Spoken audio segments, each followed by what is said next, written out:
Bien, el Señor les sea bendiciendo. Hoy día entramos a la lección número 37. Lección número 37, hoy día vamos a irnos directamente al libro de Mateo. Esta lección habla de Pedro confiesa que Jesús es el Cristo.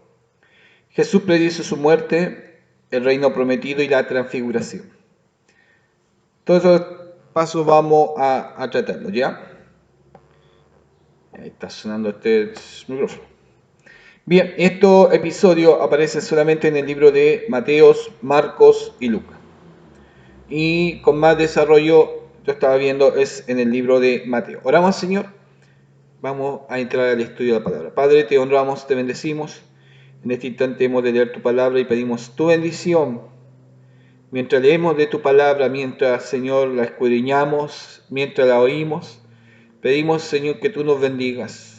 Que tu bendición sea para sanidad de nuestras vidas, de nuestro cuerpo, para fortaleza de nuestra fe, Señor. Pedimos tu bendición en el nombre de Jesús. Amén y amén. Bien. Entonces, lección número 37. Vamos al libro de Mateos, capítulo 13 y capítulo 13, capítulo 16, ya me estoy equivocando. Mateo capítulo 16, versículo 13. Ahí sí. Ya, a veces veo cruzado, así que no se preocupen. Y habla, Pedro confiesa a Jesús. Ya, acordemos que él estaba en Decápolis. Oh, eso se me olvidó de ver el sitio. Él estaba en Cesarea de Filipo. ¿Ya? Ahí estaba de Decápolis, ahora pasa a Cesarea de Filipo. Si usted, justo la plenitud tiene una ayuda ahí, un mapita al ladito, y Cesarea de Filipo queda arribita, está el mar de Galilea, pero arribita está Cesarea de Filipo. Y Decápolis está más abajo, así que es bastante la caminata que se da Jesús para ir a Filipo. Aunque ahí cruza un río, no sé si usarán la barca para ir por ese río hacia arriba, para llegar al mar, no sé si usarán la barca o caminarán, porque justo da como un río, como va a dejarlo por ahí la barca, las dos barcas y para ir a Cesarea de Filipo. Pero vamos a ver qué pasa en Cesarea de Filipo. Viniendo Jesús a la región de Cesarea de Filipo, ¿ve? Por eso es importante ver el mapa, preguntó a sus discípulos diciendo, ¿quién dicen los hombres que es el Hijo del Hombre? Ellos dijeron, unos Juan el Bautista, otros Elías y otro Jeremías, o alguno de los profetas. Qué curioso, puede ser Juan, Elías, pero Jeremías, ¿por qué Jeremías? No sé si la palabra habla que Jeremías tenía que resucitar o aparecer, ¿no es cierto? O alguno de los profetas. 15. Y les dijo, primero preguntó, ¿qué es lo que decían los demás? Ahora, y les dijo, ¿y vosotros, quién decís que soy yo? Respondiendo Simón Pedro, dijo, tú eres el Cristo, el Hijo del Dios viviente. Entonces le respondió Jesús, bienaventurado eres Simón, hijo de Jonás, porque no te lo reveló carne ni sangre, sino mi Padre que está en los cielos. Y yo también te digo que tú eres Pedro. Tú eres Pedro. ¿Te acuerdas cómo le dijo anteriormente? Respondiendo Simón Pedro, ya, Simón, pero ahora le cambia el nombre ya definitivamente y le ponen, tú eres Pedro. Y sobre esta roca edificaré mi iglesia y las puertas del Hades no prevalecerán contra ella.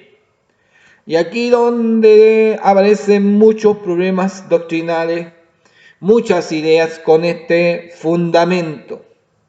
Muchos hablan que el fundamento de la iglesia es Pedro, ¿ya? Pero Jesús le dice que tú eres Pedro. 1 le cambia el nombre, y sobre esta roca edificaré mi iglesia. ¿Cuál es la roca? Bueno, abajo vamos a ver la ayuda que me va a explicar. ¿Cuál es la roca? Es la revelación que tiene que Él es el Cristo. Tú eres el Cristo, el Hijo del Dios viviente. Pero ahí vamos a ir a la ayuda.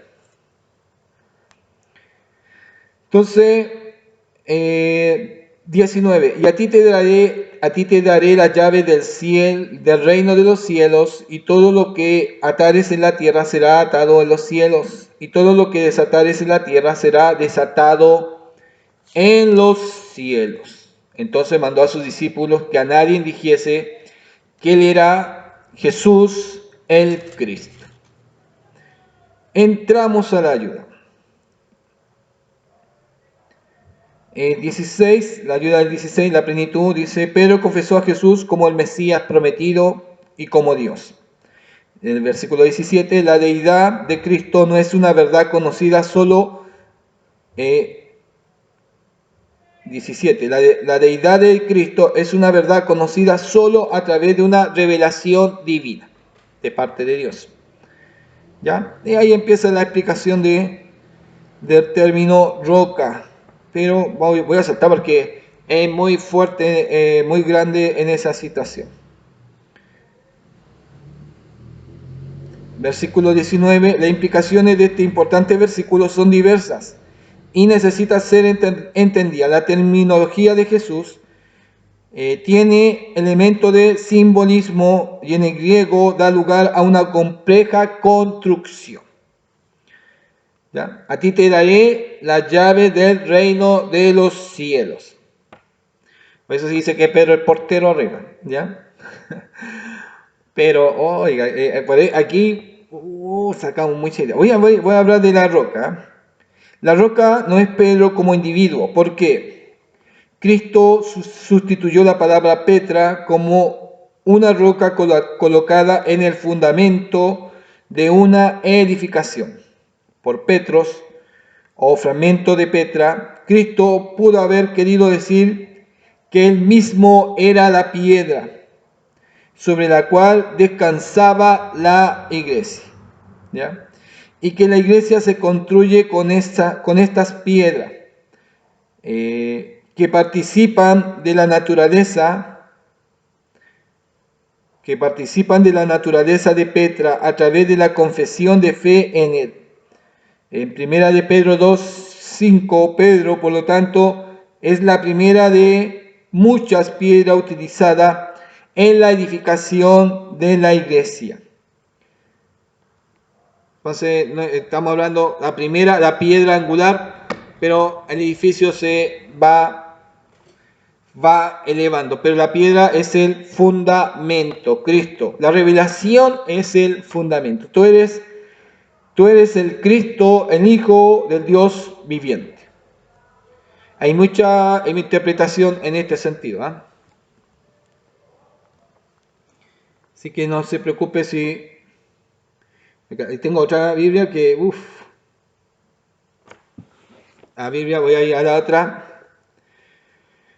Del versículo 16, cuando habla de la revelación, Pedro declaró que Jesús no era alguien corriente, era diferente de todos los demás. El Cristo es el título griego para Mesías prometido, al que los judíos habían estado esperando. Hijo del Dios viviente era un título nuevo. En el Antiguo Testamento, la filiación divina se refería a los ángeles como mensajeros especiales de Dios, ¿ya? Hijo del Dios viviente. A Israel como nación escogida para servir a Dios, o a un rey, alguien a quien el Señor había dado autoridad sobre Israel y a otras naciones. Pedro no solo afirmó que Jesús era el Mesías, sino que también lo identificó como Hijo de Dios, aunque los discípulos habían oído al Padre llamar a Jesús su Hijo amado, y a este dirigirse a Dios como Padre en numerosas ocasiones. Esta confesión fue más lejos para expresar el entendimiento de su corazón.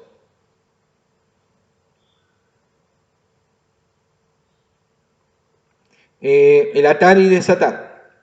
Es una referencia a la tarea de extender el Evangelio. Este fue dado a Pedro y a todos los creyentes, la llave del reino, para que presentasen a Cristo y su salvación a mujeres y hombres, levantando así la iglesia. Ahí empieza en la tremenda confesión de Pedro. ¿Y vosotros quién decís que soy? Y Pedro es el que responde espontáneamente: tú eres el Cristo, el Hijo del Dios viviente. Estaba claro ya Pedro, ¿no es cierto? Estaba claro en ese sentido.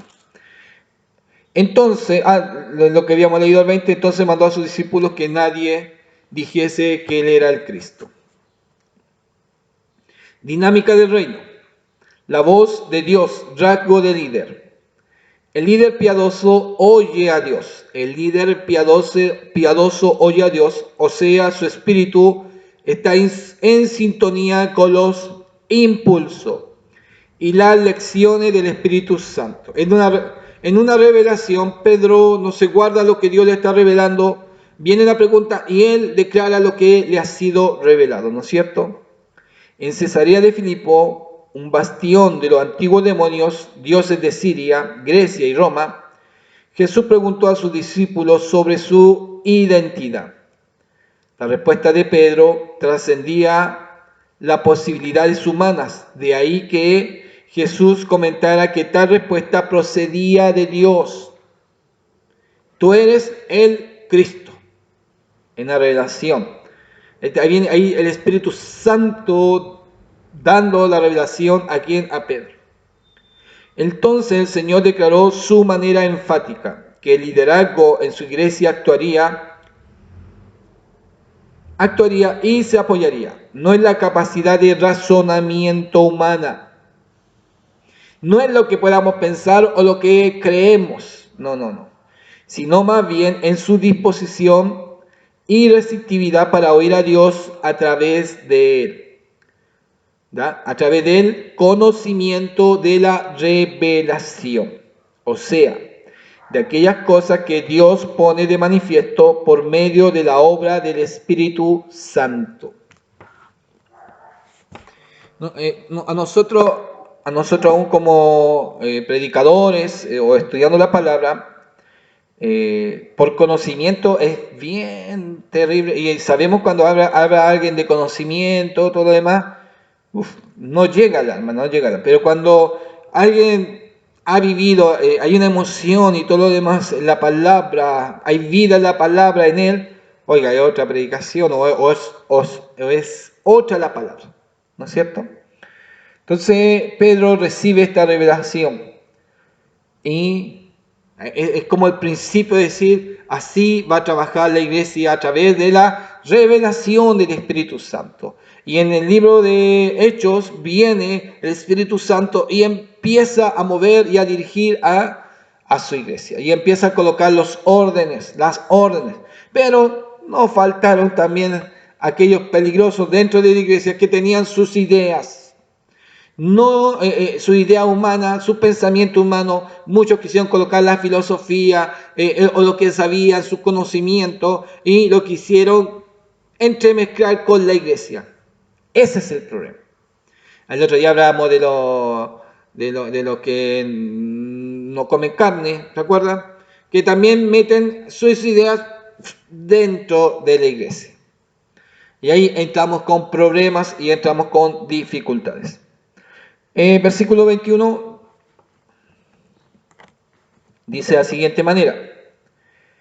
Desde entonces comenzó Jesús a declarar a sus discípulos que le era necesario ir a Jerusalén y padecer mucho de los ancianos y de los principales sacerdotes y de los escribas, y ser muerto y resucitado al tercer día. Ya esta es la segunda proclamación, parece.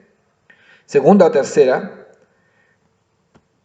Pero vamos a ver qué está pasando, ¿ya? Entonces Pedro, tomándolo aparte, comenzó a reconvenirle diciendo: Señor, ten compasión de ti, en ninguna manera esto te acontezca. Pedro tuvo la revelación, todo lo demás. El Señor ahora está diciendo, voy a morir, tengo que padecer, voy a sufrir, todo esto tengo que morir para resucitar al tercer día. Pedro quizás ahora, con esa revelación que tuvo, dijo, mejor voy a hablar con el maestro, voy a hablar, pero voy a hablar en privado, no delante de todos, en privado, yo voy a hablar con él, es que ya nos ha dicho 2 o 3 veces, y como que no nos gusta eso, está jovencito, tiene 33, 32, 33 años, y está jovencito, ¿cómo es menor que...? Ahí viene el otro concepto que puedo añadir. Quizás Jesús era menor que ellos.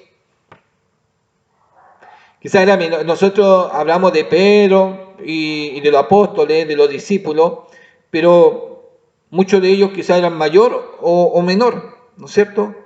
O Jesús estuvo con todos de la misma edad. No nos habla de su edad, ¿ya? No nos habla de su edad, pero yo creo que Pedro sí en parte era un poco más mayor que Jesús. Entonces, alguien mayor, quizás Pedro ya es más mayor, entonces, y con lo que ha recibido con la autoridad, la revelación del Espíritu Santo, dijo, voy a hablar con él. Yo soy mayor y cómo está pensando en morirse. ¿Ah? Y comenzó a reconvenirle, diciendo, Señor, ten compasión de ti. En ninguna manera te acontezca. ¿Ya? Pero él, volviéndose, dijo a Pedro, quítate delante de mí, Satanás. Me eres tropiezo. ¿Por qué no pones la mira en las cosas de Dios, sino en la de los hombres? Aquí en este sentido, muchos dicen, entró Satanás en la vida de Pedro. ¿Ya?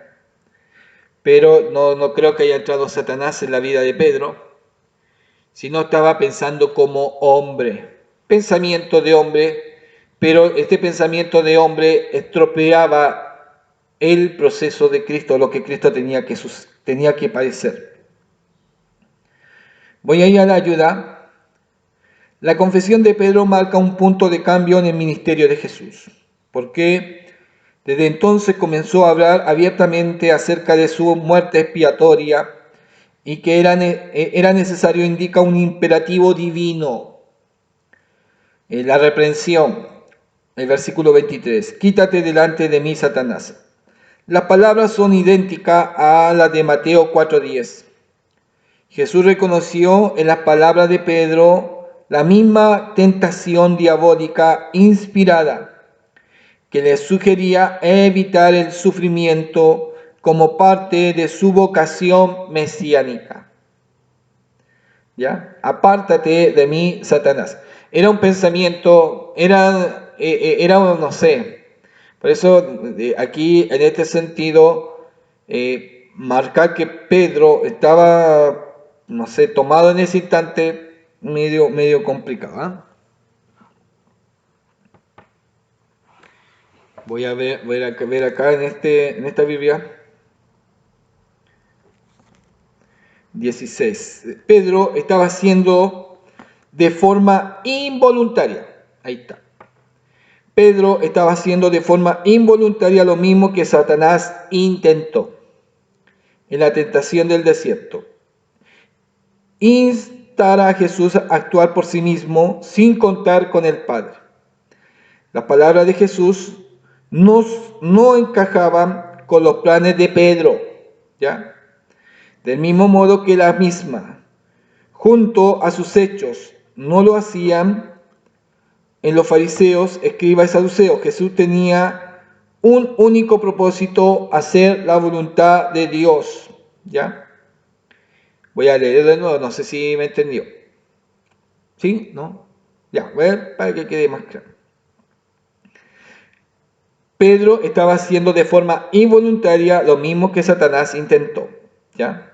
En la tentación del desierto, instar a Jesús a actuar por sí mismo sin contar con el Padre. Las palabras de Jesús no no encajaban con los planes de Pedro, del mismo modo que las mismas, junto a sus hechos, no lo hacían en los fariseos, escribas y saduceos. No encajaban sus palabras en los fariseos, escribas y saduceos, ni tampoco sus hechos. Jesús tenía un único propósito, ¿y cuál era? Era hacer la voluntad de Dios. Y aquí donde a veces tenemos problemas y dificultad es hacer la voluntad de Dios. Yo he visto mucho y he estudiado a través de la historia muchos hombres de Dios que partieron muy bien, pero en el caminar se desviaron de la voluntad de Dios, de lo que Dios estaba haciendo, o se juntaron con otros que tenían otra idea y se dieron una mezcolancia y a la final desaparecieron. Es decir, uno si ha sido llamado, y por eso tenemos que tener claras las cosas, ha sido llamado bajo la voluntad del Señor en una dirección, como líder, siga su dirección. No sé si me entiendes. Siga lo que el Señor le ha marcado. No busque una nueva bendición o una nueva unción. No. Siga lo que el Señor le ha marcado. Pero el problema es cuando, oiga, no empezamos, tenemos mucha alianza y no empecemos a hacer una mezcolancia con la alianza. Y eso trae dificultad a la congregación. Partimos con una idea.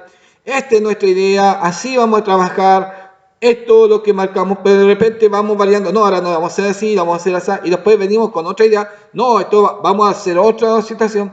Entonces, ni aún así su congregante entiende, y eso empieza a traer, oiga, un enredo que empieza a desparramarse la congregación. Uno tiene que tener claro en su definición qué es lo que tiene que hacer, qué es lo que Dios quiere en su vida. Y si no lo tiene, déjese llevar, pero no busque, y no va a faltar alguien que tenga, no sé, su pensamiento, o quizás como a él le funcionó bien de una manera, él quiera apoyarte y decir, mira, puedes hacerlo de esta manera, de esta otra manera. Vas a seguir la idea de él, no la idea que Dios te está dando. Jesús tenía claro lo que tenía que hacer. Aunque aún a Pedro no le gustaba que le dijera que iba a morir, y cómo iba a morir, qué iba a pasar con él, Jesús tenía claro lo que tenía que hacer. Aunque no le fuera gustoso ni a los fariseos, ni a los saduceos, ni a los principales, él sabía lo que tenía que hacer. Y a pesar de toda esa oposición, él iba a hacer la voluntad de Dios. En ese sentido es importante. Por eso es cuidar lo que el Señor te ha dado. ¿Ya? Es cuidar lo que el Señor te ha dado. Tu visión, cuidar lo que el Señor te ha dado. Hay hermanos que son muy buenos para la oración. Siga, avanza. Sigan su oración, trabajen su oración. Y si viene otro con otra idea, bien, el otro siga su idea, usted siga con lo que el Señor le ha dado. Tenemos que cuidar lo que el Señor ha dado en nuestras vidas, cuidarlo y seguir clara nuestra visión. Es como en este sentido, yo conozco, por acá hay un pastor muy cercano que ha experimentado y ha trabajado muy fuertemente en la cárcel y ha sido muy bueno, muy positivo, pero Dios le dio ese trabajo y ese ministerio, ¿me entiende? Y es bueno y es positivo. Y eso no significa porque nosotros no lo hacemos, estamos mal, porque nosotros no lo hacemos también. Y otros también que visitan los hospitales, otros que visitan hogar de ancianos, otros que visitan hogar de niños o gente de cáncer. Hay hermanos ministerios que trabajan para diferentes lugares. Y Dios le ha colocado esa visión. Hay hermanos que van a la visita de los enfermos de los hospitales, otros que van en grupo y se ponen a cantar afuera de los hospitales. Son muchas maneras de trabajar que Dios le dio a ellos y se guían bajo esa dirección. Y los hermanos que están congregados con ellos, siguen también bajo esa dirección. Es más, aunque muera el líder, capaz que sigan bajo esa dirección porque se han marcado bajo esa dirección. No es malo, no es malo, es muy bueno, muy positivo. Así que, pero no porque otros lo hacen, tengo que obligadamente hacerlo. Tenemos que tener cuidado. Cada uno, el Señor le está dando una dirección. Bien. Entonces avisa de su muerte. Versículo 24. Entonces Jesús le dijo, me estoy atrasando, dijo a sus discípulos, si alguno no quiere venir en pos de mí, niéguese a sí mismo. Si alguno no quiere, si alguno quiere, no, que acá está separado eso, si alguno quiere venir en pos de mí, niéguese a sí mismo, tome su cruz y sígame. Porque todo el que quiera salvar su vida la perderá, y todo el que pierda su vida por causa de mí la hallará. Porque ¿qué aprovechará al hombre si ganare todo el mundo y perdiere lo más importante de uno, es el alma? ¿O qué recompensa dará el hombre por su alma? Porque el Hijo del Hombre vendrá en gloria de su Padre con sus ángeles, y entonces pagará a cada uno conforme a sus obras. Cada uno conforme a sus obras, ¿ya? ¿Predice su muerte? Sí, pero está hablando ahora Jesús, si alguno quiere venir en pos de mí, niéguese a sí mismo. Y esa negación, yo hago lo que quiero, a mí nadie me manda. ¿Ha escuchado eso? Y lo hemos escuchado en la iglesia. Niégase a sí mismo, tome su cruz y sígame. Yo hago lo que quiero. No, si al que le gusta, le gusta. Niéguese a sí mismo. Ya. 28. De cierto digo que hay algunos de los que están aquí que no gustarán la muerte hasta que hayan visto al Hijo del Hombre viniendo en su reino.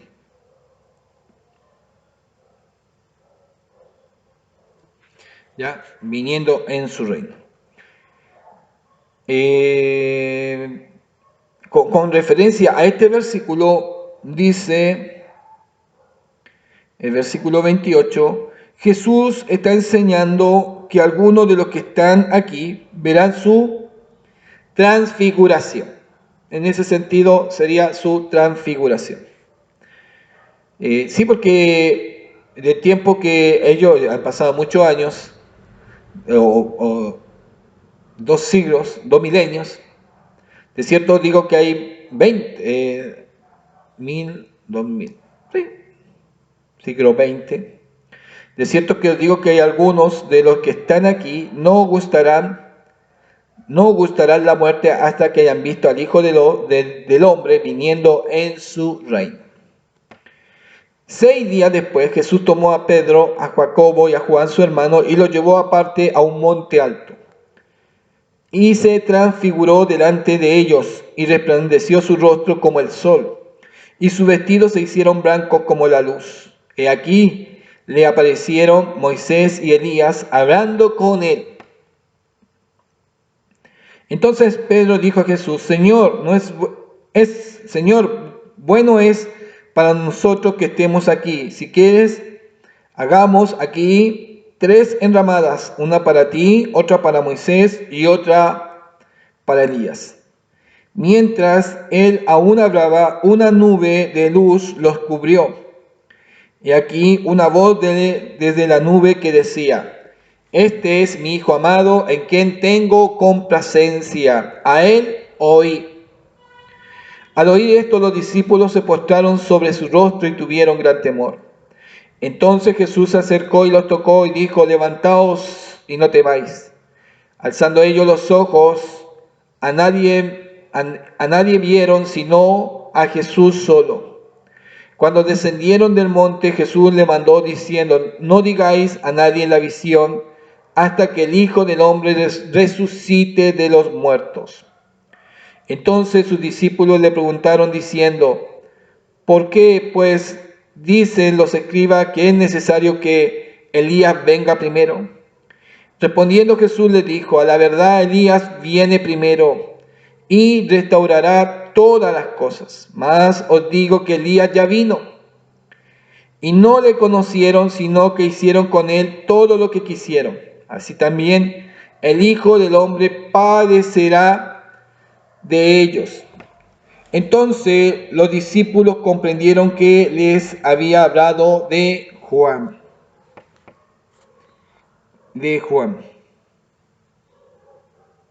Voy a ir a la otra ayuda para ya ir terminando. Y el sol me va persiguiendo, ¿eh? La transfiguración. Tuvo lugar una semana siguiente a la predicción de Cristo de su muerte, más la confesión de Pedro, ¿no es cierto? La revelación. Los 3 discípulos que estuvieron con él fueron los que presenciaron la resurrección de la hija de Jairo y que más adelante acompañarían al maestro al huerto del Getsemaní, aunque la tradición sostuvo durante mucho tiempo que este monte alto era el monte Tabor. Nada indica que Jesús se encontrase cerca de en esta época. Además, excavaciones arqueológicas han descubierto allí una ciudad fortificada de esa época, lo que hubiese dificultado que estuviesen a solas. Es más probable que este acontecimiento tuviese lugar en el monte Hermón. Ocurrieron 3 cosas allí. El cuerpo de Jesús se transfiguró. Aparecieron Moisés, el dador de la ley y libertador de la esclavitud de Egipto. Elías, el precursor de Juan el Bautista y representante de los profetas del Antiguo Testamento. Dios habló desde una nube. ¡Qué momento! ¿Ah? ¡Qué momento especial para este momento! La transfiguración. Ahora, lo curioso, los discípulos ven a Moisés y a Elías, y Jesús, pero resplandeciendo de una manera increíble, pero ellos van a hablar. Jesús, hacemos una enramada, 3, una para Moisés, una para Elías y una para ti. Es que era Moisés y Elías. Y Jesús hablaba con ellos. No, es un momento increíble, de una connotación especial, el momento especial de lo que se estaba dando entre Jesús y hombres del pasado, que ya habían muerto, pero ellos estaban ahí y hablando con Jesús, ¿no es cierto? En el bautismo de Jesús, los discípulos oyeron a Dios decir lo mismo. El mensaje se repite cerca del final de su nacimiento, de su ministerio. Dios sigue agradado con su Hijo. En esta ocasión se añade el mandato a él oír, pero seguían sin escuchar.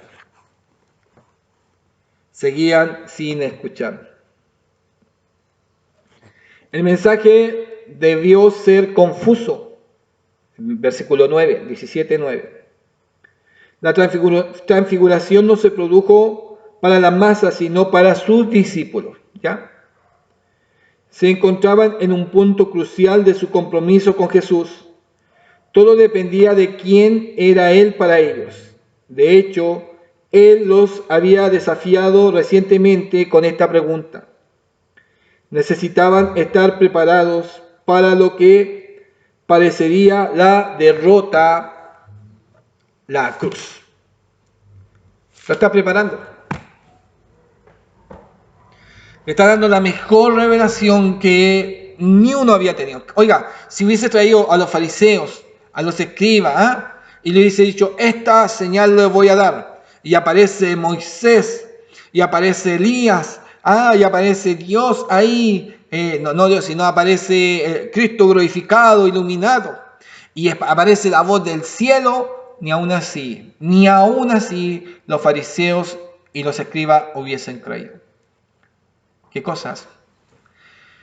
¿Qué cosas? Y aún así el Padre dice, a Él oí. A Él oí. y aún así no lo entienden ellos. Vamos a ver todo lo que pasa y hasta que muere Cristo, la resurrección, y después vean ya hay en ellos no sé, una clara evidencia de quién era Jesús. Y eso también nos debe marcar a nosotros, una clara evidencia de quién es Jesús en nuestra vida. Y entender la voz del Padre que nos dice, y a Él hoy, a Él hoy. Que el Señor le bendiga. Hermosa su palabra. Vamos a ver qué sigue más adelante. Siga estudiando, siga este hermoso estudio de la palabra del Señor. Bendiciones.